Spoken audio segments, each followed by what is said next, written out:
여러분, 우리 언어 생활을 다 하고 계시죠? 우린 날마다 말을 하고 살아갑니다. 특별히 말을 한다는 것은 나 혼잣말이 아니라 내 주변에 있는 이들과 내가 함께 어울려가는 사람들과 함께 대화를 주고받게 되지요. 그런데 사랑의 언어가 있습니다. 사랑의 언어가 있다라는 것, 그렇다면 반대로 어떠한 개념의 언어도 있다라는 걸까요? 파괴의 언어, 죽음의 언어, 미움의 언어, 정죄의 언어도 있을 수 있다라는 것이겠지요. 그런데 가만 살펴보면 우리 주변에서 듣게 되는 언어들은 사랑의 언어가 많습니까? 아니면 미움의 언어가 많습니까? 여러분들은 한 주 동안 내 삶을 곰곰이 돌아보았을 때 여러분들은 내 주변에 있는 이에게 사랑의 언어를 고백하였습니까? 아니면 미움의 언어를, 파괴의 언어를, 불신의 언어를, 아니면 불만의 언어를 표출하였습니까?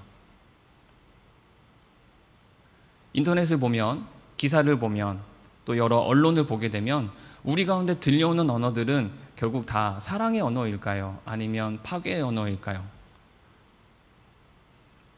매일마다 참 기쁜 소식들, 아름다운 소식들, 가슴이 따뜻해지고 역시 이 세상은 살만해라는 이야기가 들려왔으면 좋겠는데 어찌된 일인지 우리가 듣게 되는 많은 소식들은 다 가슴 아픈 이야기들이 아닌가 생각이 듭니다. 여러분, 가장 힘 있는 언어는 행동이지요. 언어라 함은 언어의 가장 큰 힘은 행동입니다. 내가 사랑해 라고 말하지 아니하고 어떻게 사랑하는지 보여줄 때에 그 언어가 참된 의미를 갖는 것처럼 사랑의 언어가 이 세상에 많은가? 파괴의 언어가, 죽음의 언어가 많은가? 지금 이 세상을 보았더니 미움과 불신과 다툼과 갈등의 일들이 일어나는가? 아니면 따스하고 위로하고 격려해주는 사랑의 일들이 많은가? 좀 살펴보게 되었습니다. 우리 삶은 어떨까요? 여러분들의 삶은 어떻습니까? 한 주 동안, 한 달 동안, 이제 2021년이 얼마 남지 않았지요. 우리는 그동안 어떤 삶을 살아왔는가 돌아보게 됩니다. 오늘 특별히 갈라디아서 6장 1절부터 10절까지 말씀을 쭉 묵상하던 중에 언어 중에서 우리가 사랑의 언어를 살펴보기 전에 먼저 파괴의 언어를 한번 보았으면 좋겠는데요. 저는 험담이라는 단어에 주목을 하게 되었습니다. 그리고 왜 사람들은 서로를 헐뜯는 것일까? 왜 자꾸 사람들은 서로를 비난하고 정죄하는 것일까? 좀 그런 부분이 궁금해졌어요. 그래서 한번 자료를 찾아보았습니다. 그러던 중에 인터넷에 나온 어떤 자료를 제가 한번 발췌해서 좀 소개해드리고자 합니다. 네덜란드 심리학자들이 하나 연구를 했어요. 두 그룹으로 나누었습니다. 한 그룹은 불평, 불만을 많이 할 수 있도록 그런 상황과 환경을 만들어 주었어요. 그리고 한 그룹은 아예 어떤 말도 하지 않도록 그 상황을 설정해 두었습니다. 그리고 이 두 그룹이 다 직장인 그룹인데 어떻게 그 일이 돌아가는지 한번 살펴보았더니 너무나 신기한 것은 불평하고 불만을 갖고 험담하는 말들을 많이 주고받는 그 그룹이 더 훨씬 업무적으로 뛰어난 성과를 보여줬다라는 거예요.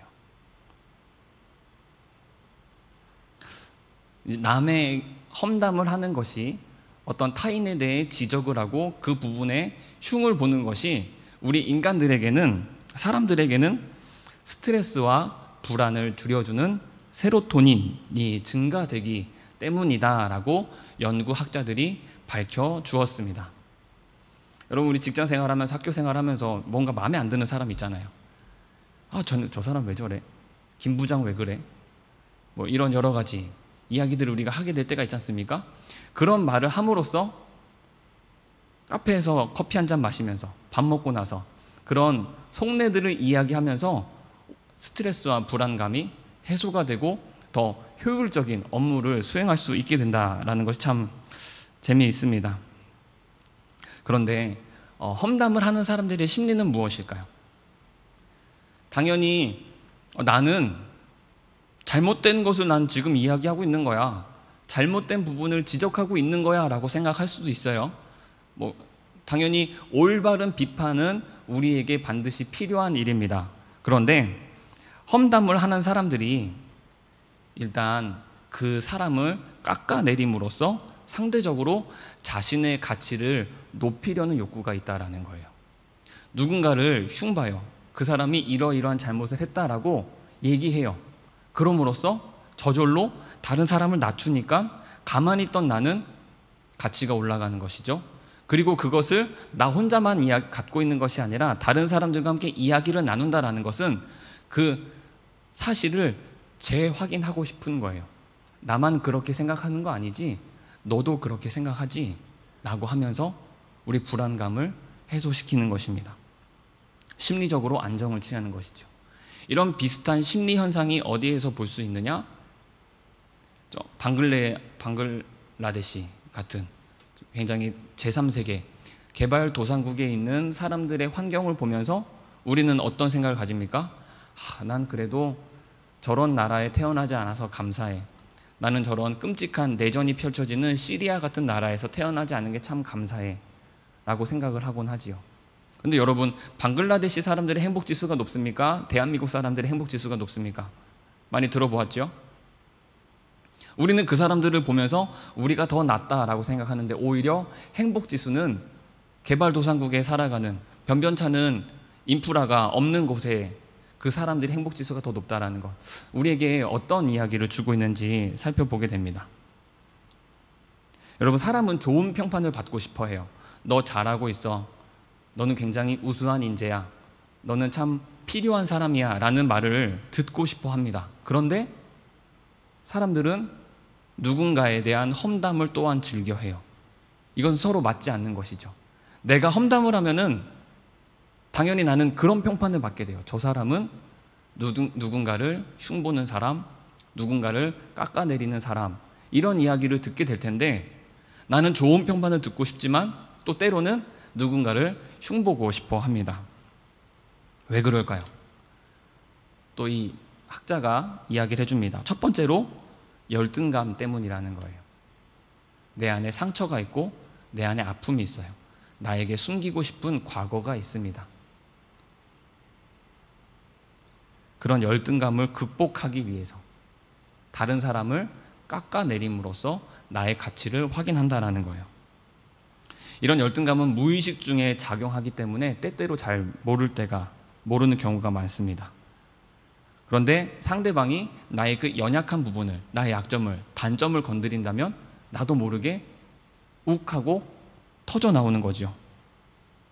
이렇게 하면 누군가 내 약점을 건드렸을 때 오히려 내가 되려 험담을 할 때 나의 열등감은 감춰지게 되는 것입니다. 그리고 마음이 편해지게 되는 거죠.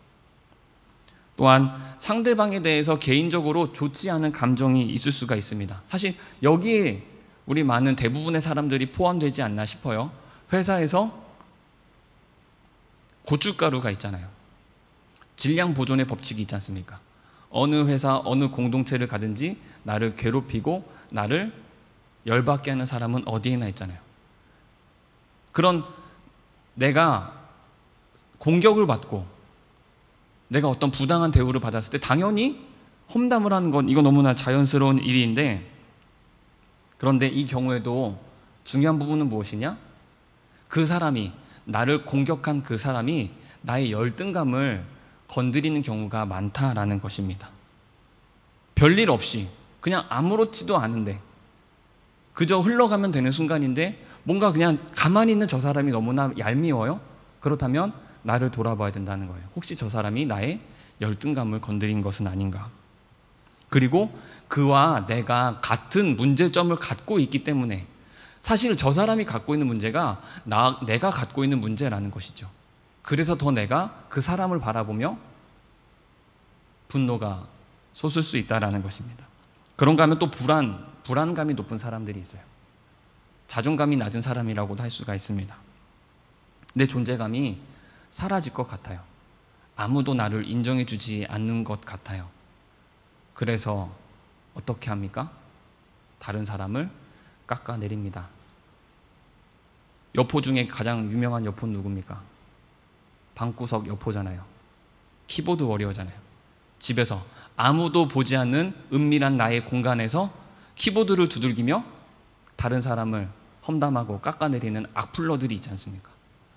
내 존재감을 그런 식으로 해소하는 것이죠. 내 불안감을. 또한 경쟁심이 강해도 험담하기 쉽다라고 합니다. 잘은 드러나지 않아요. 내가 그런 경쟁심이 있다라는 것, 내가 누군가보다 우위에 서고 싶다라는 것이, 그런 마음이 잘 드러나지 않다가 어떤 순간에 나도 모르는 사이에 그런 마음이 표출이 되는 것이죠. 아, 이 사람이 굉장히 욕망이 강하구나, 높이 올라가고 싶은 욕구가 강하구나라는 것이 문득 드러날 때가 있습니다. 결국 열등감이든 불안감이든 경쟁심이든지 이 모든 것들은 결국 종합해 보면은 우리의 어떤 심리가 있는 것입니까? 나는 살아남아야 하는 거예요. 나는 이 모든 경쟁에서 살아남아야 되고, 나는 존재를 인정받아야 해요. 나는 많은 사람들 앞에서 인정을 받고 싶어요. 그런데 이것이 올바른 방식으로 드러나는 것이 아니라 다른 사람을 비하함으로써 나타나는 경우가 우리 주변에 참 많은 것 같습니다. 위로받기 위해서라고 말을 하기도 해요. 내 친한 친구들끼리, 마음이 맞는 사람들끼리, 동료들끼리 모여서 그런 이야기를 하면은 내가 위로받잖아요. 나에게 공감해 주잖아요 라고 하죠. 나에게 공감해 주는 사람이 있으니까 맞아 나도 그 사람 때문에 너무 힘들었어, 진짜 그 부장 너무 짜증나, 그 대리 짜증나 라는 말을 들으면은 내가 위로를 받잖아요. 그러니까 이거는 어찌 보면 굉장히 긍정적인 효과가 아닐까요? 하지만 내 괴로움을 덜기 위해서, 내 슬픔을 달래기 위하여서 누군가를 괴로움에 끌어들이는 것 아니겠습니까? 내 상처를 치유받기 위하여서 누군가에게 상처를 줘야지만 회복이 된다라면 그것이 과연 많은 사람들에게 권유할 만한 올바른 위로 방식인가, 우리는 고민을 해봐야 되겠습니다. 그럼 결국 그런 험담이 드러났어요. 들켰어요. 탄로가 났어요. 왜 다른 사람을 흉봤어? 왜 다른 사람을 비하했어? 그러면 많은 사람들이 뭐라고 할까요? 그 사람이 그랬으니까 나도 그냥, 그 사람이 욕하길래 나도 같이. 성인이라면, 특별히 그리스도인이라면 우리에겐 그런 변명이 있어서는 안 되는 것이죠. 저는 그런 경우를 굉장히 많이 들었습니다. 특히 중학생 여자아이들, 여중생들 사이에서 그런 이야기를 많이 들었어요. 대여섯 명이든 몇 명이든 이렇게 무리지어서 같이 다녀요. 항상 어느 곳이나 이렇게 무리가 생기지 않습니까? 마음이 맞는 여러 친구들이 생기는데 그 가운데서 누군가 한 명이 타겟이 돼요. 그래서 같이 막 그 사람을 속된 말로 씹었어요. 그런데 어떤 한 명은 가만히 있는 거예요. 그 사람을 욕하지 않아요. 비하하지 않아요. 험담하지 않아요. 그 사람은 왜 그랬을까요? 이건 좀 아닌 것 같아. 내가 생각하니까 이렇게 여러 사람이 모여서 흉볼 만한 일인가? 더 나아가서 난 그리스도인인데 내가 이렇게 다른 사람을 욕해도 되는 것일까? 그러면 내가 같이 동조해서 어떤 사람을 험담하면 결국 이 사람들은 매일 이렇게 누군가를 흉보기를 좋아하는 사람들은 결국 그들끼리 따로 있을 때 나도 흉보지 않을까? 야, 쟤는 그리스도인이면서 교회 다닌다고 하면서 다른 사람 흉보더라? 결국 나도 똑같은 험담을, 상처를 받지 않을까?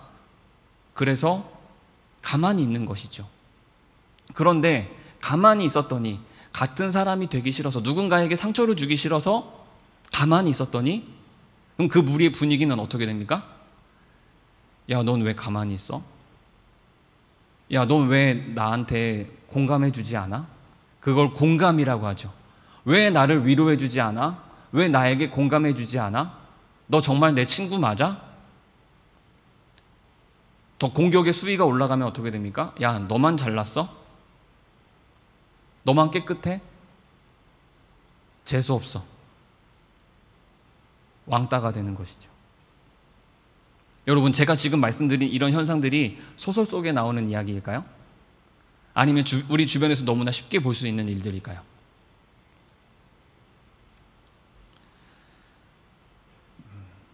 우리는 어떻게 우리 존재의 가치를 확인해야 할까? 우리는 나 스스로가 어떤 사람인지 돌아보아야 합니다.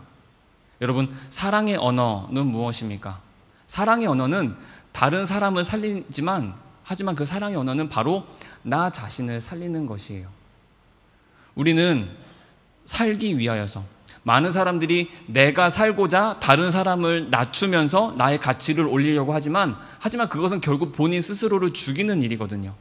하나님께서는 그렇게 우리를 가르치지 않으셨습니다. 하나님께서는 이 세상의 시스템을 그렇게 만들지 않으셨어요.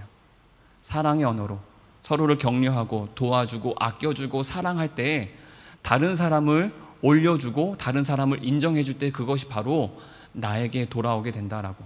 그래서 우리 예수님이 뭐라 말씀하십니까? 스스로를 낮추면 높아지게 된다라고 하셨잖아요. 사람들은 어떻게 합니까? 내가 높아지려고 해요. 내가 높아지려고 다른 사람을 낮춰요. 그럼 결국 역효과가 나서 높아지려 했던 나는 낮아지게 되는 것이죠. 하지만 사랑의 언어는 무엇입니까? 사랑의 언어는 내가 낮아지는 거예요. 다른 사람을 높여주는 거예요. 그러면 내가 높아지게 되어 있다라는 것입니다. 제가 찾은 이 심리학 자료에서는 어떻게 건강하게 우리 험담을 해결해야 할까, 험담하고자 하는 내 욕구를 어떻게 해결할까, 여러 가지 해결책을 제시해 주었는데요. 저는 이 방법들이 굉장히 성경적이라고 생각했습니다. 결국 우리가 성경에서 배우는 모든 일들은 우리 삶에 깊숙이 들어와 있던 일들인 거예요.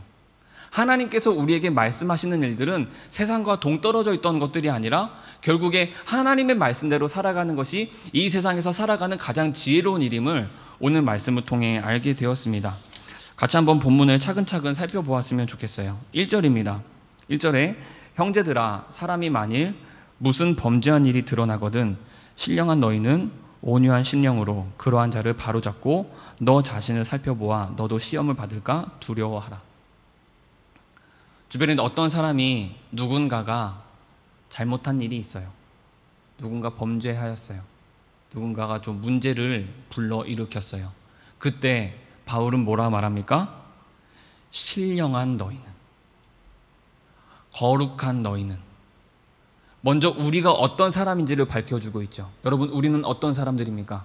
예수 그리스도를 구주로 모시고 살아가는 우리는 신령한 사람들입니다. 우리는 신령하다라고 하면은 연못에 도끼를 빠뜨렸을 때 갑자기 연못에서 불쑥 솟아오르는 수염이 길다란 아주 온화한 모습을 갖고 있는 할아버지를 생각하죠. 신령하다라는 것은 무엇입니까? 거룩하다라는 것입니다. 우리는 예수 그리스도의 보혈로 거룩하여졌습니다. 우리는 온전한 자들입니다. 그런 우리들은 어떤 잘못을 범한 이가 있다면 그 사람들을 바로 잡아줘야 된다라는 거예요. 여러분, 자녀가 있어요. 자녀가 막 물건을 집어 던져요. 아니면 부모님 말을 잘 안 들어요. 그러면 엄마와 아빠는 그 자녀의 모습을 보면 뭐라고 할까요? 자녀가 없는 곳에서 쟤 왜 저래? 진짜 짜증난다 라고 하면서 자녀를 험담할까요? 그런 부모 보셨습니까? 부모라면 자녀가 잘못했다면 어떻게 하죠? 부르죠. 너 이거는 이렇게 해서 잘못한 거야 라고 말을 하죠. 그것이 자녀이며 그것이 가족입니다. 우리 교회는 그런 곳이에요. 누군가가 잘못을 범했을 때 따로 무리가 모여서 그 집사님은 왜 그래? 그 형제 자매는 왜 그래? 그 사람은 왜 그래? 라고 말하는 것이 아니라 바로 잡아주는 것, 그것이 바로 그리스도의 법을 성취하는 것이라고 오늘 2절에 말씀을 하고 있어요. 또한 뭐라 말합니까? 그러한 자들을 바로 잡고 그 뒤에 이어지는 내용이 더 중요해요. 너 자신을 살펴보아 너도 시험을 받을까 두려워하라. 어떤 사람이 잘못을 저질렀으면 그 사람을 보면서 그 사람은 왜 그래? 왜 그런 잘못을 범했어? 너무 미련해 라고 말하는 게 아니라 나는 그런 부분이 없나? 스스로 돌아보는 것이죠. 여러분, 자녀가 잘못을 저질렀어요? 그럼 부모는 험담하지 아니하고 자리로 불러내서 이러이러한 잘못을 왜 했는지 지적하고 그것을 돌이키게 합니다. 그런데 더 건강한 부모는 어떻게 할까요? 왜 내 딸이, 내 아들이 그러한 일을 하게 되었을까? 혹여 내가 잘못 가르치진 않았나? 자녀는 부모의 거울인데 내가 혹여 그런 일들을 행해서 우리 자녀들이 그걸 보고 나를 따라한 것은 아닐까? 내가 더 잘해야 되겠구나 라고 마음을 먹는 것이 건강한 부모인 것이죠. 지금 우리 사도 바울이 그런 이야기를 하고 있는 거예요. 어떻게 살아가야 할까? 그리스도인으로서 신령한 너희는 누군가가 잘못을 저질렀을 때 그 사람을 붙잡아주고 나 역시 그러한 죄인은 아닐까 스스로를 돌아보아야 한다는 것입니다. 2절에 너희가 짐을 서로 지라라고 되어 있어요. 그 무거운 짐이 감당하기 어려운 짐을 지고 있기 때문에 그것을 모두가 서로 n분의 1 하라는 거예요. 100명이면 100명이, 200명이면 200명이, 1000명이면 1000명이 서로 나눠지라는 것은 무엇입니까? 그 한 사람을 위하여서 거기에 있는 모든 공동체들이 함께 마음을 모아서 함께 기도하고 그 사람에게 관심을 가져주라는 거예요.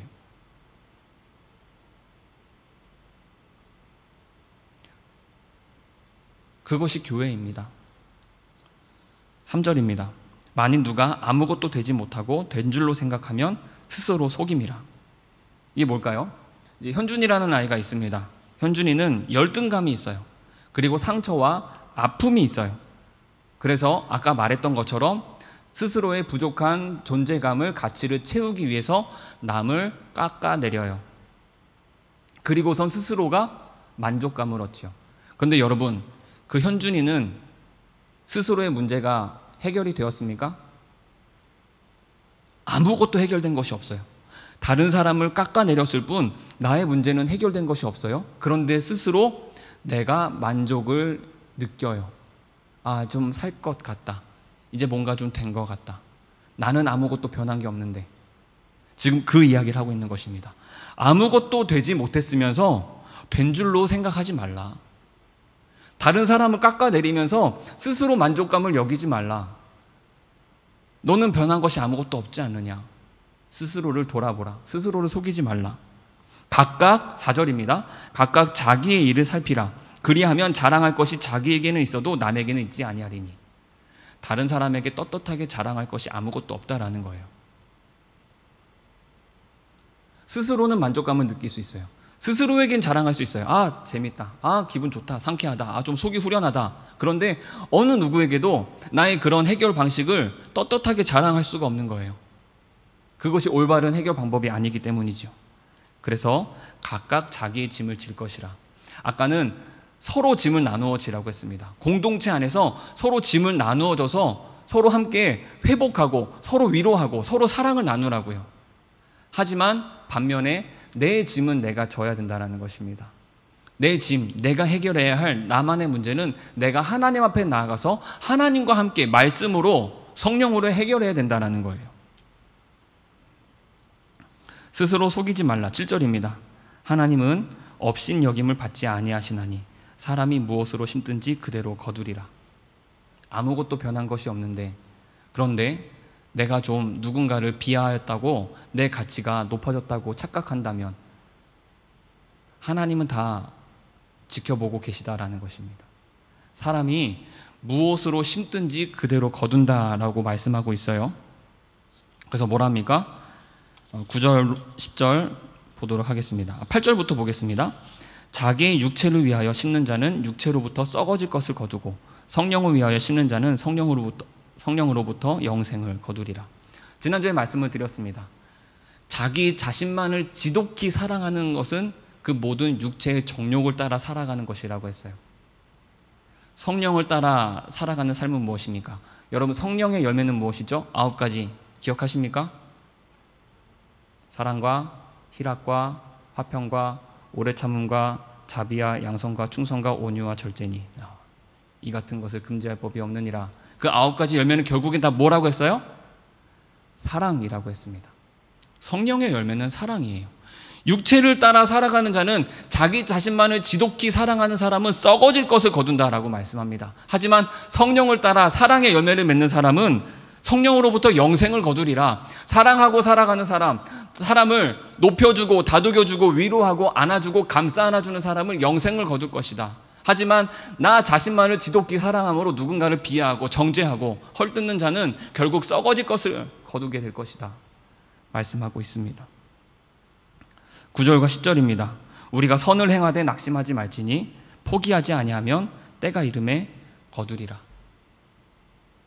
선을 행하라고, 끊임없이 선을 행하라고 말씀합니다. 낙심하지 말지니 포기하지 아니하면, 왜 이런 말씀이 나왔을까요? 낙심하게 되는 순간이 있다라는 거예요. 선을 행하고 또 행해도 낙심할 때가 있어요. 포기하고 싶어질 때가 있어요. 그러니까 바울이 말하는 것이죠. 낙심하지 말라. 포기하지 말라. 때가 이름에 거두리라. 여러분, 고대 사회는 다 농경사회였습니다. 지금이야 워낙에 많은 직업들이 있지만 고대에는 절대 다수가 농경에 종사했지요. 여러분, 농부가 1년 내내 밭을 갈아요. 씨를 뿌려요. 이제 열매를 거두어야 돼요. 그런데 매년 풍성한 곡식을 거두게 될까요? 자연은 내 맘대로 되지 않죠. 때로는 태풍이 붑니다. 때로는 병이 생겨요. 식물에도 병이 생기죠. 때로는 특별히 고대 근동 이스라엘 지방에는 메뚜기가 그렇게 많았습니다. 메뚜기가 한번 날라오면 다 갉아먹는 거예요. 근데 어떻게 해요? 농부잖아요. 태풍이 불었어요. 병 들었어요. 벌레가 다 먹었어요. 그래서 농사 망쳤어요. 내년엔 어떻게 해야 되죠? 또 농사 지어야죠. 어떻게 해요? 농사 짓고 또 농사 짓다 보면 언젠가는 매년 흉년일까요? 매년 병이 들까요? 매년 태풍이 불까요? 언젠가는 풍년이 들지 않겠습니까? 풍성한 곡식을 거두지 않겠습니까? 지금 그 이야기하고 있어요. 선을 행하다 보면은 때로는 어려울 때가 있습니다. 때로는 내가 생각하는 것처럼 결실을 거두기 어려울 때가 있어요. 하지만 결국 어느 때인가 되어서 열매를 거두게 될 것이다. 그러니 끊임없이 우리는 사랑의 언어를 속삭여야 하고, 우리는 말과 행동으로 안아주어야 하고 섬겨야 한다라는 것을 말씀하고 있습니다. 제가 한 가지만 말씀드리고 저희 이야기만 드리고 끝내려고 합니다. 여러분, 저 어머니와 저는 단둘이 살았지요. 저희 많은 친척분들을 아무도 예수님을 믿지 않았습니다. 저와 어머니만 예수님을 믿었어요. 저희 어머니가 처녀 때 정말 기가 막힌, 여러분 이거 영화로 만들 건 아니고 그런 기가 막힌 순간을 통해서 하나님 만나고 저는 이제 어머니 밑에서 자랐습니다. 근데 친척들은 아무도 예수님 믿지 않았어요. 그런데 아버지가 떠나고 저와 어머니가 단둘이 살아가는 것을 보면서 친척들은 저희 어머니를 향해서 정신 차리라고 하셨습니다. 예수님이 밥 먹여주냐고. 그만 예수 믿고 빨리 돌아오라고 했어요. 그런 가슴 아픈 이야기들을 오랫동안 들어야 했습니다. 20년이 넘도록, 30년이 넘도록 들었어요. 그러다가 제가 결혼하고 나서 어느 한 친척, 가족에게 그런 말을 들었습니다. 현준아, 너의 가정을 보니까 하나님이 살아계시긴 한 것 같아. 모든 가족들이 정신 차리라고 했는데 왜 그렇게 미련하게 예수님을 믿냐라고 하던 분들이 결국에는 하나님이 살아계신가 보다 라는 고백을 하게 되었어요. 결코 짧지 않은 시간이었습니다. 근데 여러분, 20년이 걸리면 어떻고 30년이 걸리면 어떻고 100년이 걸리면 어떻습니까? 하나님을 알게 되었잖아요. 하나님이 살아계시다라고 경험하게 되었잖아요. 얼마나 오래 걸리건 그게 무슨 상관이에요. 우리가 선을 행함에 있어서 우리가 선을 행하고 사랑을 행하고 사랑의 언어로서 서로를 격려해주고 이 세상을 사랑으로 감싸 안는다면 때로는 당장 바뀌는 것 같지 않아요. 이 세상이 바뀌는 것 같지 않고 내 가족이 바뀌는 것 같지 않고 친구들이 바뀌는 것 같지 않아요. 심지어 우리 교회 안에서도 계속해서 여러 문제들이 자꾸만 있는 것 같아 보여요. 하지만 선을 행하되 낙심하지 아니하면, 포기하지 아니하면 때가 이르매 우리 하나님 아버지께서 믿음의 결실을, 사랑의 열매를 거두게 해 주실 것을 믿습니다. 그 믿음 가지고 사랑으로 살아가는 우리 모든 든든한 교회 청년들 되시기를 간절히 소망합니다. 자, 기도하겠습니다. 사랑과 은혜가 충만하신 하나님, 우리 입술에 사랑의 언어가 가득하기를 간절히 소망합니다. 누군가를 헐뜯고 험담하고 깎아내리는 말이 아니라 감싸 안아주고 예수 그리스도의 사랑을 전하며 하나님의 살아계심을 전하며 내 온 마음 다하여 정성을 다하여 영혼을 위하여 한 생명을 위하여 기도하고 아껴주고 섬겨주는 우리가 되게 하여 주시옵소서. 그때야 비로소 그 사랑의 언어가, 그 사랑의 행동이 그것이 바로 나를 살리는 것이었음을 깨닫는 우리가 되게 하시고, 또한 때로는 낙심하고 싶고 포기하고 싶지만 결국에는 열매를 거두게 하실, 때가 이름에 아름다운 곡식을, 열매를 거두게 하실 그 하나님의 섭리를 바라보며 끊임없이 사랑으로 살아가는, 사랑의 언어를 입에 두고 살아가는 우리가 되게 하여 주옵소서. 감사드리며 예수님의 이름으로 기도드립니다. 아멘.